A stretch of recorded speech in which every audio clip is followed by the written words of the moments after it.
want to break down some elements of this video from NBC about current polls, which has the presenters shocked, but I don't think it has most Americans shocked, especially most Americans that are in the know, that are out there and in touch with their own communities, as opposed to like the entitled hoity-toities, people that are in their own little social bubble that never speak to people of other political parties or influence or anything like that.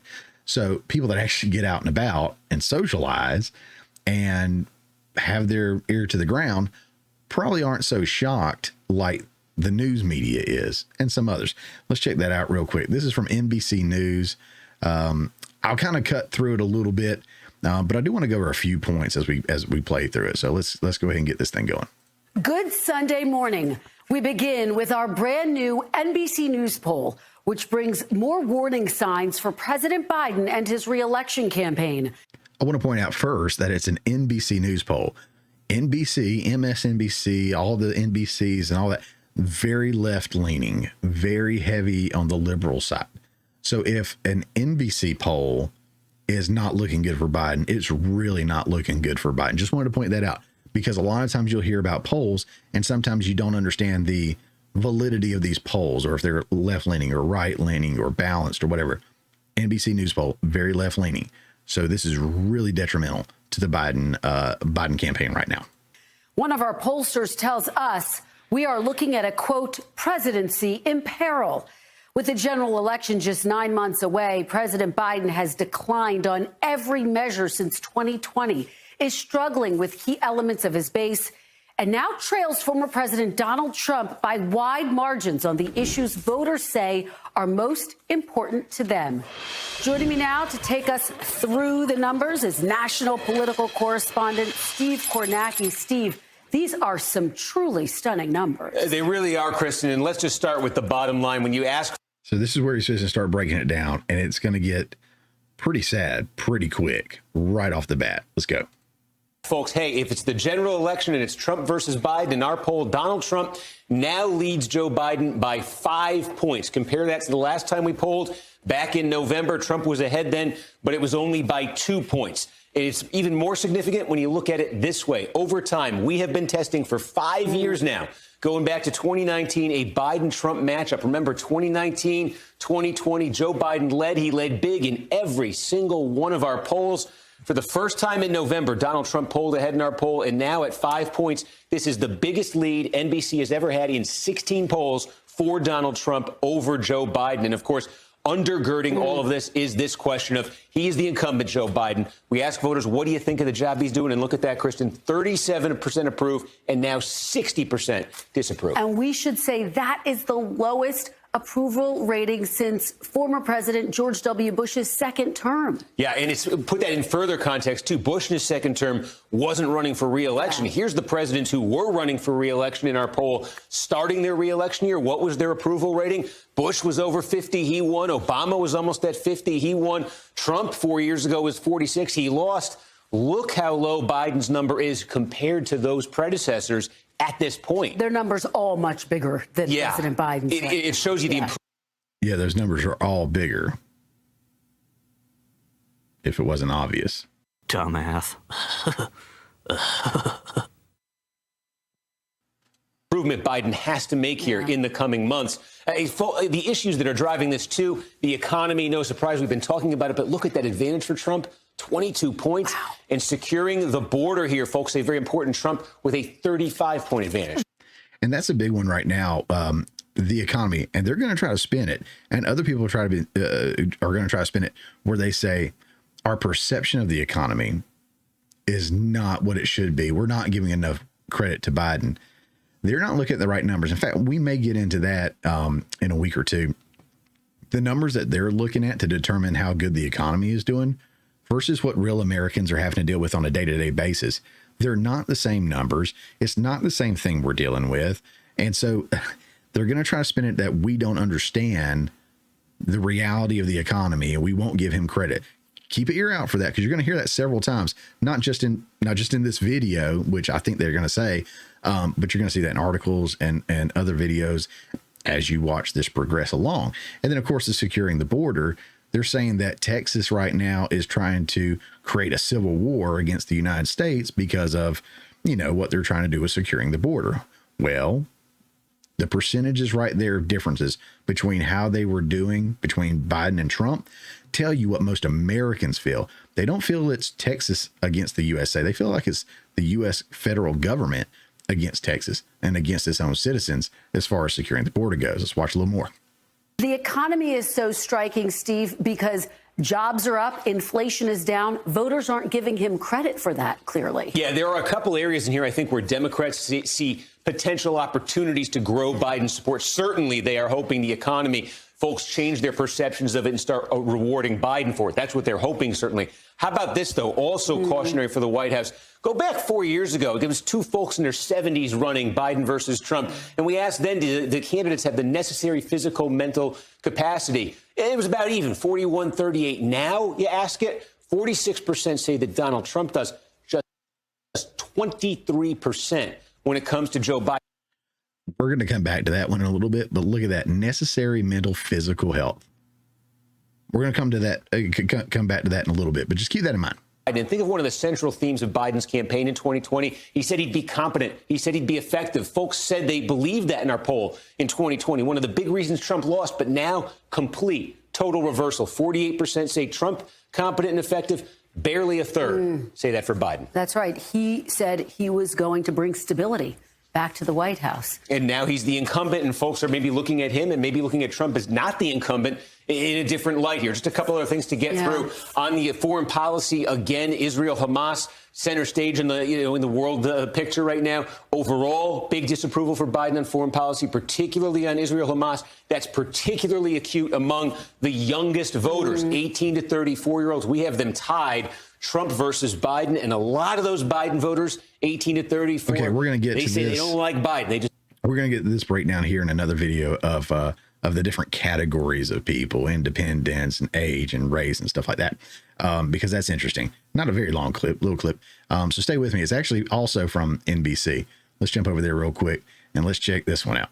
Take him up in the head-to-head with Trump. And then there's also this. Look at some of the weaknesses Biden has in our poll right now. Young voters, they were a big part of his coalition in 2020. We got a 42-42 tie, Biden and Trump. That's not good news for Biden. But the real issue here is there's a lack of enthusiasm and enthusiasm just to vote at all among this age group in our poll. The Biden folks are hoping that as the election nears, that interest level will rise. And while the young voters do not have generally favorable views of Biden, they also don't have favorable views of Trump.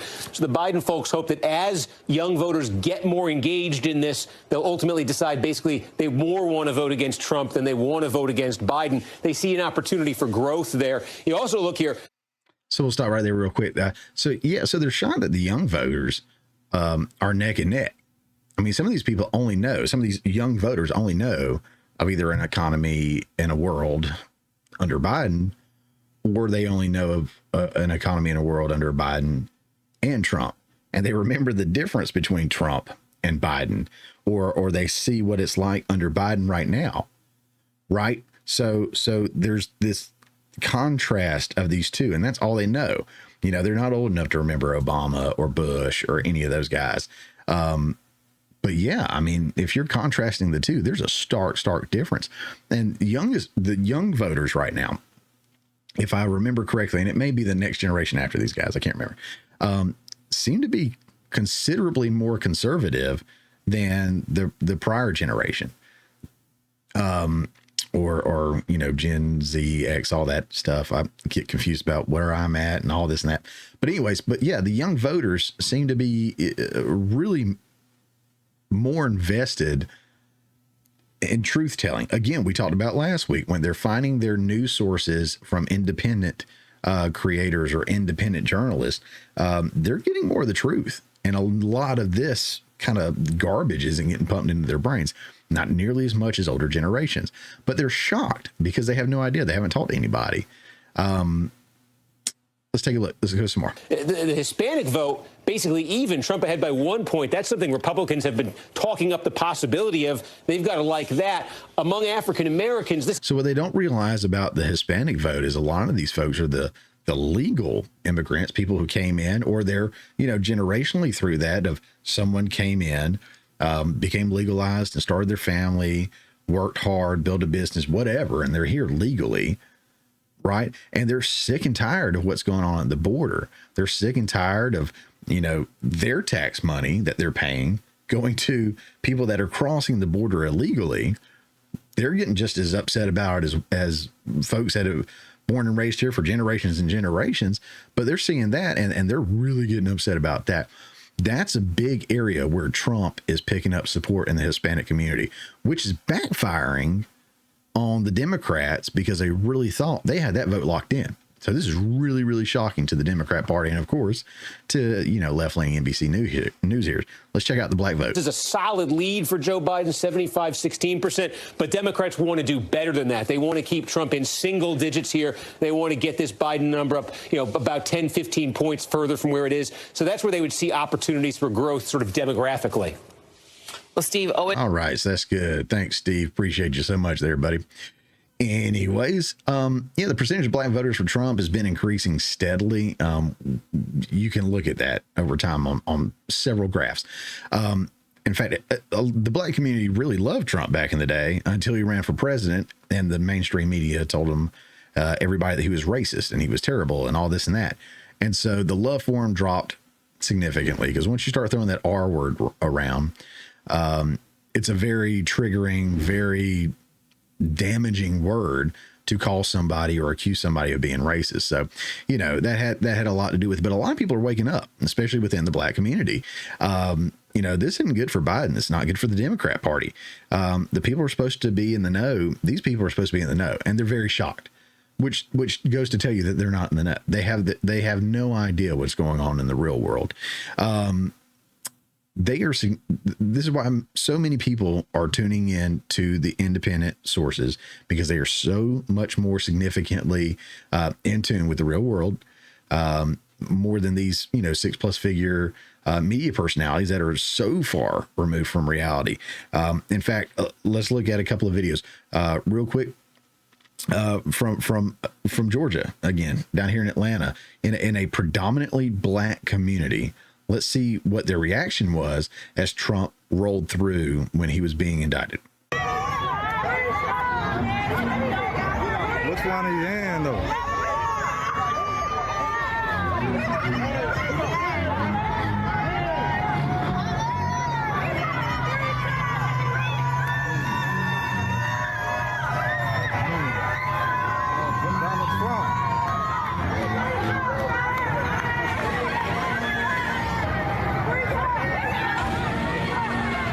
They got everybody. All right. And again, that was through a predominantly black community in Atlanta, I guess, like Fulton County, if I'm not mistaken, or roundabout. And you can even see people wearing like blacks for Trump. There's a guy that's N-word for Trump, and he's out there promoting his, support for Donald Trump, and not ashamed one bit whatsoever. And plenty of black celebrities are starting to come out more and more in support of him and get on the Trump train. And you're really seeing a huge uptick in the black community for Trump. And again, that's pretty damaging to the Democrat Party, because they have had for forever such a stronghold on that community and their votes. Let's look at another video real quick. There are some people in your orbit who are either voting for Donald Trump or considering it? For sure. A lot of my friends are obviously my age, so we're a little younger. We've only voted once, for a president. And Trump is kind of all we know. And they're kind of Trump and Biden. They're like, well, we were broke with Biden. We weren't with Trump. And that's kind of the only thing that I'm hearing over and over again is that, well, Trump, we had money. Well, okay. All right, so that was from an interview in South Carolina, in a barbershop there. And broke with Biden, that sounds like a terrific slogan. I'm sure somebody's going to put that on a shirt if they hadn't already. I might do that. I've got a shop. I might put it in there. Broke with Biden. Let's see. But, all this stuff is just to say how unreliable and how untrustworthy the mainstream news media is. I mean, they keep cranking out garbage stuff to you. They're going to tell you someone's racist and they hate you and all that. 90% of everything out there, mainstream media in general, Hollywood, news media is very left leaning, very liberal. And I don't have a problem with some of that to a degree, because I think it's good to get some information from that side. But I also believe it's imperative to get it from right-leaning news sources as well, and the more balanced news sources if you can find them. Because once you have all the pieces, you can start putting the truth together, the reality together. You've got all these different pieces of the puzzle, and you can put them together. And I highly encourage you to go out there and seek that information and seek the knowledge. It may not be an easy dig at first, but you'll find a couple of YouTube channels or Rumble or whatever, and start following those guys. The Timcast is great. The Quartering is great. I talk about the Quartering all the time. Don't Walk Run Productions is one of my absolute favorite with Andrew. He does really, really deep dives. He knows what he's talking about. Mark Dice does deep dives into everything that he ever talks about. And check those guys out. Louder with Crowder always makes the sources available, and that's something that we do as well. So if anything I mention, from a YouTube video to an article to stats, it's always going to be in the description down below. You can always go back and fact check me, and if I'm doing something wrong, holler at me, let me know. But while we're on the topic of politics, real quick, if you didn't already know, who won the Nevada primary? Well, here's your answer. No one. None of these candidates won. So apparently the primary is pretty much pointless in Nevada. So Trump wasn't even on the ballot for it, because they're doing a caucus, and that's how you're going to get the delegates. But Nikki Haley did come in a respectable second right here with 32.4% of the vote, behind the first place, which is none of these candidates, at 61.2%. She lost to no one. Gotta love that. Absolutely gotta love that. Hey, real quick, guys, while we're here, I want to mention Coffee Brand Coffee. It's absolutely delicious. I purchase it all the time. I love the different flavors they option, the different strengths, and I love that it's brewed fresh. When you get the box and it comes in the mail, it just smells like you were just in a coffee shop, and they just handed you what they just freshly roasted. It's amazing. I've been buying it and to lose weight. One of the things I've been trying to do is cut back on unnecessary sugars, and the better quality coffee requires less sugar and creamer and all that stuff. So I've been spending a little extra and buying that stuff. Now, it's not outrageously priced or anything. There's plenty other brands that you can get at the grocery store, or you can mail order, just like theirs. And the prices are basically the exact same across the board, give or take here or there, whatnot. But very, very moderate priced for what you get. And what you get is, you don't get some drop shipment that's made somewhere else. This is made in the USA. It's made by, what is it called? Hand roasted. I think the seasonal flavors they'll make in batches, but everything else they make it to order. Seasonal roasted, or hand roasted to order rather. So it's not sitting on the shelf somewhere. Did I say swear? It's not sitting on the shelf somewhere collecting dust or waiting for you to purchase it. They're also not political or gimmicky. That's one of the things I like about them. They're not going to Bud Light you or anything like that. They just want to sell you good quality coffee. And they do that very, very thoroughly. So go check them out, coffeebrandcoffee.com. Easy to remember, I know, but got a discount code over there for you, Mayhem. If you go use that code of Mayhem, you're going to save 10% off your purchase. It's going to let them know that our audience supports what they do and keep a great American company going. They started fairly recently, I'd say within the last year, and they're doing incredible numbers, doing great things, employing people here in this country, and making a great product. So go check them out, go support them. Hey guys, thanks for checking out this clip from the Morning Mayhem. Remember, this is just a portion of the full show that comes out every Friday morning at 10 a.m. Eastern Time. If you hadn't already, don't forget to subscribe so you don't miss out on any of the full shows or these tasty little nuggets.